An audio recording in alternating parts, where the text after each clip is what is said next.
Hello guys, welcome back to my YouTube channel arts with Sabreen में आप लोगों का स्वागत है। तो आज का हमारा टुडे टॉपिक हिस्ट्री पे होने वाला है। आज हम लोग सिंधु घाटी सभ्यता के बारे में पढ़ेंगे। तो उससे पहले हम लोग थोड़ा सा बेसिक पढ़ते हैं इतिहास के बारे में।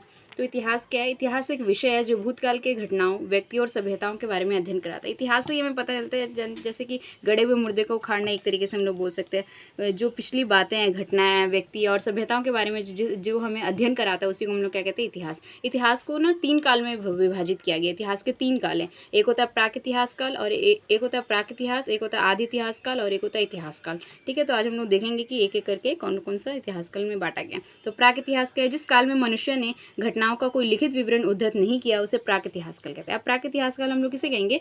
कि जिस समय के बारे, यानी कि जिस घटना के बारे, जिस इतिहास के बारे हमें कोई लिखित परिचय नहीं मिला गया, कोई लिखित विवरण उपलब्ध नहीं किया गया, तो उसे हम लोग क्या कहेंगे? प्राक इतिहास काल। जिस काल में मनुष्य ने घटनाओं का कोई लिखित विवरण उद्धृत नहीं किया उसे क्या कहते हैं? प्राक इतिहास काल कहते हैं। उसके बाद है आदि इतिहास काल। दूसरा क्या हमारा? आदि इतिहास का। जिस काल में लेखन कला के बाद उपलब्ध लेख पढ़े नहीं जा सके उसे आदि इतिहास काल कहते हैं। इनकी आदि इतिहास काल क्या है? कि जिस काल के बारे में हमें लिखित परिचय तो मिला है, लिखित विवरण हमें मिला है, लेकिन उसे पढ़ा नहीं गया अभी तक, लेकिन उसे पढ़ा नहीं गया। जिस काल के बारे में हमें लिखित विवरण मिला है लेकिन उसे पढ़ा नहीं गया, उसी को आदि इतिहास काल कहा जाता है। उसी को क्या कहा जाता है? आदि इतिहास काल। थर्ड है हमारा इतिहास। इतिहास जैसे देखिए, इतिहास मानव विकास के उस काल को इतिहास कहा जाता है जिसका विवरण लिखित रूप से उपलब्ध है। अब इतिहास किसे कहेंगे? जैसे अभी हमें जिस चीज़ के बारे में पता चल रहा है, इतिहास जो हम लोग पढ़ते हैं वो क्या है? लिखित रूप में मिला गया, लिखित विवरण है, इसलिए उसको क्या कहते हैं? इतिहास। तो हमने आज पढ़ा कि इतिहास को 3 कालों में बांटा गया। प्राक इतिहास काल, आदि इतिहास काल और आदि इतिहास और इतिहास। प्राक इतिहास का जिस काल में मनुष्य की घटनाओं का लिखित विवरण नहीं मिला, जो इतिहास में लिखित विवरण नहीं मिला वो उसे कहेंगे प्राक इतिहास काल। आदि इतिहास काल जिसमें लिखित विवरण मिला है लेकिन उसे पढ़ा नहीं गया अभी तक, उसी को कहेंगे आदि इतिहास काल। और तीसरा हमारा इतिहास जिसके बारे में लिखित विवरण मिला है और उसे पढ़ा भी गया है। उसके बाद कुछ पॉइंट्स है, बेसिक पॉइंट्स। पूरा पाषाण काल के मानव की जीविका का मुख्य आधार शिकार था। पूरा पाषाण काल क्या था? एक पूरा पाषाण काल के मानव की जीविका का मुख्य आधार क्या था? शिकार था। पूरा पाषाण काल में मानव की जीविका क्या था? मुख्य आधार शिकार था। आग का आविष्कार पूरा पाषाण काल में हुआ। पूरा आपसे ये क्वेश्चन पूछा बनता है कि एग्जाम्स में, पूरा पाषाण काल में किस चीज़ का आविष्कार हुआ था? तो आग का आविष्कार। या फिर ऐसे पूछेगा कि आग का आविष्कार कब हुआ था? पूरा पाषाण काल में। और पहिए का आविष्कार कब हुआ था? नव पाषाण काल में। पहिए का आविष्कार कब हुआ था? नव पाषाण काल में। और आग का आविष्कार पूरा पाषाण काल में। नव पाषाण काल में कृषि तथा पशुपालन की शुरुआत हुई, गाँव तथा समाज की स्थापना होने लगी। अब धीरे धीरे क्या हुआ? नव पाषाण काल में कृषि होने लगी धीरे धीरे, उसके साथ साथ पशुपालन की भी शुरुआत हुई, गाँव तथा समाज की स्थापना भी होने लगी। उसके बाद मनुष्य ने सर्वप्रथम तांबा धातु का प्रयोग किया तथा उसके द्वारा बनाया जाने वाला प्रथम औजार कुल्हाड़ी था। आप लोग से ये भी कभी कभी क्वेश्चन बनता है कि मनुष्य ने सर्वप्रथम कौन सा धातु का प्रयोग किया? तो कौन सा धातु हो जाएगा? तांबा धातु हो जाएगा। कौन सा धातु? तांबा। तथा उसके द्वारा बनाया जाने वाला सबसे पहला हथियार कौन सा? औजार कौन सा था? कुल्हाड़ी था। उसके द्वारा पहला हथियार कौन सा था? कुल्हाड़ी। उसके बाद भारत का सबसे प्राचीन नगर मोहनजोदड़ो था। आपने नाम सुना होगा, क्लास 12 का फर्स्ट चैप्टर ही है कि भारत का सबसे, हिस्ट्री का फर्स्ट चैप्टर है। भारत का सबसे प्राचीन नगर मोहनजोदड़ो था, सिंधी भाषा में, जिसका अर्थ होता है मृतकों का टीला। इसका अर्थ क्या होता है? मृतकों का टीला। तो आज हम लोग सिंधु घाटी सभ्यता के बारे में पढ़ने वाले, जो आज का हमारा टॉपिक था। तो हम लोग स्टार्ट करते हैं सिंधु घाटी सभ्यता। सिंधु घाटी सभ्यता को 3 नामों से जाना जाता है। आप लोगों ने सुना होगा कि सिंधु घाटी सभ्यता, दूसरा है सिंधु सभ्यता और तीसरा है हड़प्पा सभ्यता। अब हम लोग देखेंगे कि आखिर क्यों नाम पड़ा ये, आखिर क्या कारण है इन तीनों नाम का? सिंधु घाटी सभ्यता, सिंधु सभ्यता और हड़प्पा सभ्यता। सिंधु घाटी सभ्यता का कालखंड कितने का था?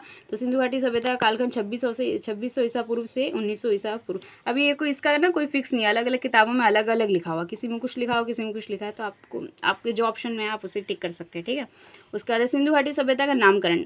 अब देखिए, पहला क्या था? सिंधु घाटी सभ्यता। इस सभ्यता का नाम सिंधु घाटी सभ्यता होने का कारण इस सभ्यता का सिंधु नदी घाटी में विकसित होना। सिंधु घाटी सभ्यता इस सभ्यता का नाम क्यों पड़ा? क्योंकि ये कहाँ पे अवस्थित है, कहाँ पे विकसित है? सिंधु नदी घाटी में विकसित है, इसलिए इसका नाम क्या रखा गया? सिंधु घाटी सभ्यता। नेक्स्ट हमारा दूसरा क्या है? सिंधु सभ्यता। इस सभ्यता का एक नाम सिंधु सभ्यता होने का कारण ये है कि ये कहाँ पे स्थित है?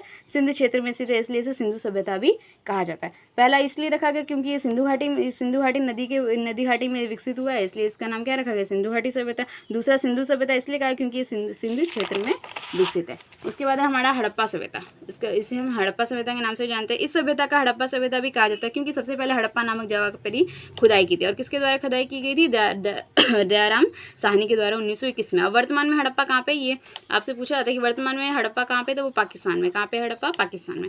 उसके बाद सिंधु घाटी सभ्यता की खोज 1921 ईस्वी में राय बहादुर दयाराम साहनी ने की थी। सिंधु घाटी सभ्यता की खोज कब की गई? 1921 ईस्वी में। किसने की गई? राय बहादुर दयाराम साहनी। इसको दयाराम साहनी ज़्यादा बोला जाता है, पूरा नाम नहीं लिया जाता। उसके बाद नेक्स्ट हमारा सिंधु सभ्यता को आदि ऐतिहासिक काल अथवा कांस्य युग की सभ्यता भी कहा जाता है। सिंधु घाटी सभ्यता को आदि ऐतिहासिक काल और कांस्य युग की सभ्यता भी अगर आपसे पूछा है कि कांस्य युग की सभ्यता किस सभ्यता को कहा जाता है तो वो किसमें आ जाएगा, सिंधु सभ्यता में। किसमें आ जाएगा, सिंधु सभ्यता में।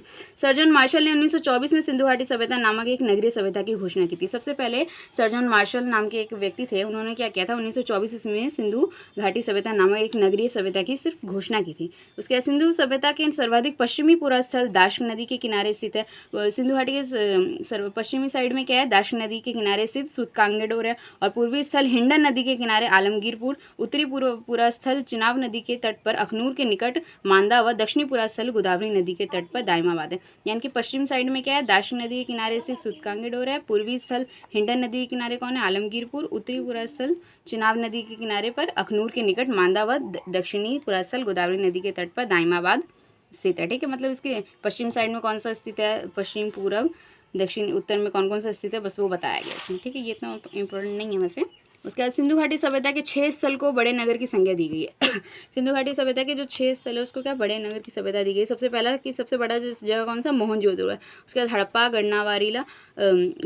गढ़वारीवाला, राखीगढ़ी, धौलावीरा एवं कालीबंगान। ठीक है, सिंधु सभ्यता का बंदरगाह, अब ये तो मोस्ट इंपॉर्टेंट है कि पूछा जाता है कि सिंधु सभ्यता का बंदरगाह कहाँ पे था, तो एक तो लोथल में था। लोथल के बारे में ज़्यादा पूछा जाता है, सुतकोतदा के बारे में नहीं बोला जाता उतना, तो आप याद रखिएगा कि लोथल क्या है, सिंधु सभ्यता का बंदरगाह था, और सुतकोतदा भी था। जुते हुए खेत और नक्काशीदार ईंटों का प्रयोग साक्ष्य कालीबंगान से प्राप्त हुआ है। अब पूछा जाता है कि जुते हुए खेत के जो साक्ष्य वो कहाँ से मिले हैं, तो कालीबंगान से मिले। कहाँ से मिले हैं, कालीबंगान से। उसके बाद एक नोट में हमारा सिंधु घाटी सभ्यता का सबसे बड़ा स्थल कौन सा है, मोहनजोदड़ो। सिंधु घाटी सभ्यता का सबसे बड़ा स्थल कौन सा है, मोहनजोदड़ो। जबकि भारत में इसका सबसे बड़ा स्थल राखीगढ़ी है, जो हरियाणा के हिसार जिला में स्थित है। इसकी खोज 1963 ईस्वी में सूरजभान ने की थी। तो आप लोग कंफ्यूज मत होइएगा, अगर जब बोला है कि सिंधु घाटी सभ्यता के सबसे बड़ा स्थल कौन सा, तो मोहनजोदड़ो, लेकिन बोला जाए कि भारत में इसका सबसे बड़ा स्थल कौन सा, तो वो राखीगढ़ी होगा। आप अगर बोला जाए कि भारत में सबसे बड़ा स्थल कौन सा है, तो आप लोग इसमें मत मारिएगा, मोहनजोदड़ो में मत मारिएगा। अगर बोला जाए कि सिंधु घाटी सभ्यता का सबसे बड़ा स्थल कौन सा, तो मोहनजोदड़ो होगा। लेकिन अगर बोला जाए कि भारत में सिंधु घाटी सभ्यता का सबसे बड़ा स्थल कौन सा है, तो हो जाएगा राखीगढ़ी, जो कहाँ पे, हरियाणा के हिसार जिला में स्थित है। इसकी खोज 1963 ईस्वी में सूरजभान ने की थी। किसकी खोज, राखीगढ़ी की, जो हरियाणा में स्थित है। 1963 ईस्वी में इसकी खोज की गई थी। उसके बाद सिंधु सभ्यता का मुख्य फसल क्या था, गेहूं और जौ। सिंधु सभ्यता का मुख्य फसल क्या था, गेहूं और जौ था। यहाँ के लोग मिठास के लिए शहद का उपयोग करते थे। यहाँ के लोग मिठास के लिए किस चीज़ का उपयोग करते थे, शहद का।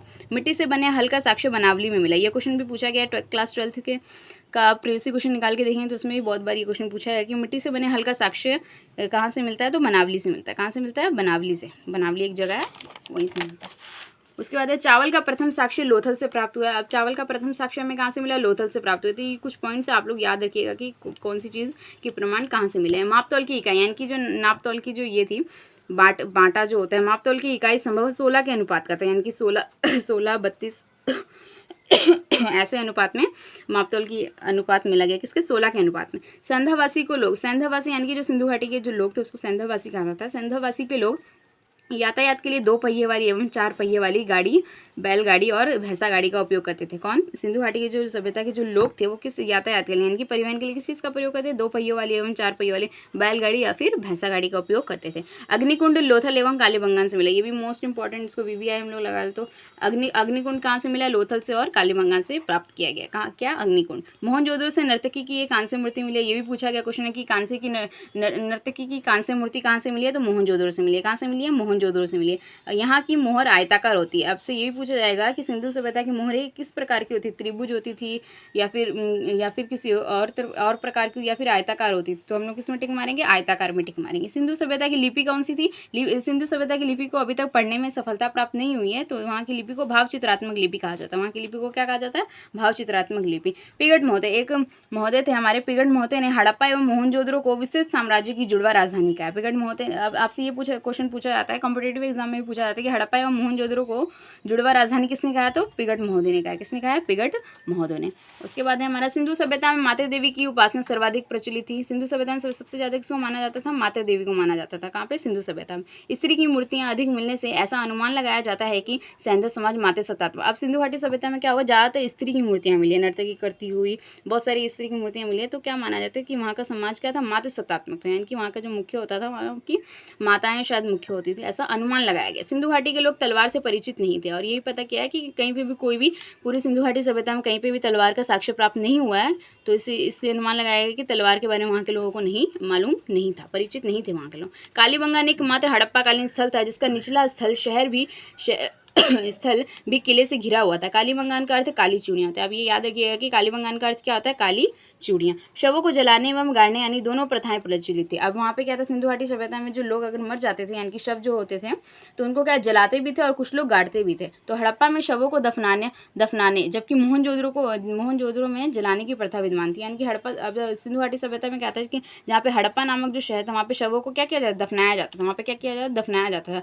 लेकिन मोहनजोदड़ो में क्या किया, जलाया जाता था। क्या किया जाता, जलाया जाता। उत्तर दक्षिण दिशा में वहाँ पे जलाया जाता है। ये कोई ऑब्जेक्टिव में एमसीक्यू बनता है कि किस दिशा में किया जाता है, तो उत्तर दक्षिण इसका आंसर होगा। उसका सैंधव सभ्यता के विनाश का संभव सबसे प्रभावी कारण बाढ़ है। अब देखिए सिंधु घाटी सभ्यता का पतन कैसे हुआ, अलग अलग विद्वानों का अलग अलग मत है। कुछ कहते हैं कि बाढ़ के कारण हुआ, कुछ का कहना है कि जलवायु परिवर्तन के कारण हुआ, कुछ का कहना है कि क्या बोलते 1500 ईसा पूर्व आर्य लोग आए थे और वहाँ से लोगों को लूट कर ले गए और वहाँ के लोगों को मार दिया। तो अलग अलग विद्वानों का अलग अलग कहना है। तो सबसे मुख्य कारण इसका बाढ़ को माना जाता है। आग में पकी हुई मिट्टी को टेराकोटा कहा जाता है। इसमें क्या क्या, आग में पकी हुई मिट्टी को टेराकोटा कहा जाता है। ये याद रखिएगा, इंपॉर्टेंट हो सकता है। तो आज हम लोगों ने सिंधु घाटी सभ्यता का एक बेसिक पॉइंट्स हम लोगों ने ज़्यादा पढ़ा, वैसे तो आप लोगों ने पढ़ा होगा कहीं ना कहीं। तो फिर आज हम लोगों ने सिर्फ बेसिक पॉइंट पढ़ा है कि सिंधु घाटी सभ्यता का नामकरण क्या हुआ। सिंधु घाटी सभ्यता 3 नामों से जाना जाता है, याद रखिए, सिंधु घाटी सभ्यता, सिंधु सभ्यता और हड़प्पा सभ्यता। सिंधु घाटी सभ्यता नाम इसलिए पड़ा क्योंकि वो सिंधु नदी घाटी में विकसित है, और दूसरा सिंधु सभ्यता क्योंकि वो सिंध क्षेत्र में अवस्थित है, और हड़प्पा सभ्यता क्योंकि सबसे पहले खुदाई कहाँ की हुई थी, हड़प्पा नामक शहर की हुई थी, इसलिए इसका नाम क्या रखा गया, हड़प्पा सभ्यता रखा। इसकी खोज 1921 ईस्वी में राय बहादुर दयाराम साहनी ने की थी, और मोहनजोदड़ो की खोज 1922 ईस्वी में राखलदास बनर्जी ने की थी। ठीक है, उसके बाद सिंधु सभ्यता को आदि ऐतिहासिक काल है। सिंधु सभ्यता के आदि ऐतिहासिक काल है, इसको कांस्य युग भी कहा जाता है क्योंकि यहाँ पे कांस्य नामक धातु की प्रयोग किया जाता था। जॉन मार्शल सबसे पहले 1924 में इसकी एक ही। ठीक है, सिंधु घाटी। अब हड़प्पा सभ्यता किस नदी के किनारे, रावी नदी के किनारे। लेकिन अगर बोला जाए कि हड़प्पा सभ्यता किस नदी के किनारे, तो वो क्या हो जाएगा, सिंधु नदी के किनारे। हड़प्पा किस, इसमें बच्चे हमेशा कंफ्यूज रहते हैं, हम लोग हमेशा कंफ्यूज रहते हैं कि हड़प्पा किस नदी के किनारे। अगर बोला जाए कि हड़प्पा किस नदी के किनारे, हड़प्पा सिर्फ बोला जाए कि हड़प्पा किस नदी के किनारे, तो यहाँ पे हो जाएगा रावी नदी। क्या हो जाएगा, रावी नदी। लेकिन अगर बोला जाए कि हड़प्पा सभ्यता किस नदी के किनारे, तो यहाँ पे हमारा आंसर हो जाएगा सिंधु नदी। क्या हो जाएगा हमारा, सिंधु नदी। तो आप लोग इसमें कंफ्यूज मत होइएगा, कई बार हड़प्पा पूछा जाता है तो सिंधु नदी मार के आ जाते हैं आप लोग, इसलिए। ठीक है, उसके बाद हमें पता है कि यहाँ की मोहरें किस प्रकार की होती है, आयताकार। और सिंधु घाटी सभ्यता की जो लिपि थी उसको अभी तक पढ़ा नहीं गया, इसलिए इसको यहाँ की लिपि को क्या कहा जाता है, भाव चित्रात्मक लिपि कहा जाता है। और हड़प्पा एवं मोहनजोदड़ो को जुड़वा राजधानी किसने कहा है, पिगड़ महोदय ने जुड़वा राजधानी कहा है। ठीक है, कालीबंगान का अर्थ था काली चूड़ियाँ। शवों को जलाने का और गाड़ने का काम किया। हड़प्पा में क्या किया जाता, दफनाया जाता था, और मोहनजोदड़ो में जलाया जाता था। ठीक है, और हड़प्पा सभ्यता का मुख्य कारण क्या था पतन का कुछ फिक्स तो नहीं, अलग अलग विद्वानों का अलग अलग कहना है, पर बाढ़ को इसका मुख्य माना जाता है। तो आई होप कि आप लोगों को आज की मेरी क्लास अच्छी लगी होगी। अगर आपको क्लास अच्छी लग रही है तो प्लीज़ लाइक करें, कमेंट करें और शेयर करें। अगर आपने सब्सक्राइब नहीं किया तो उसको सब्सक्राइब कर ले, ताकि अगली मेरी नेक्स्ट वीडियो जो भी होगी तो उसकी अपडेट आपको मिलती रहे। Thank you.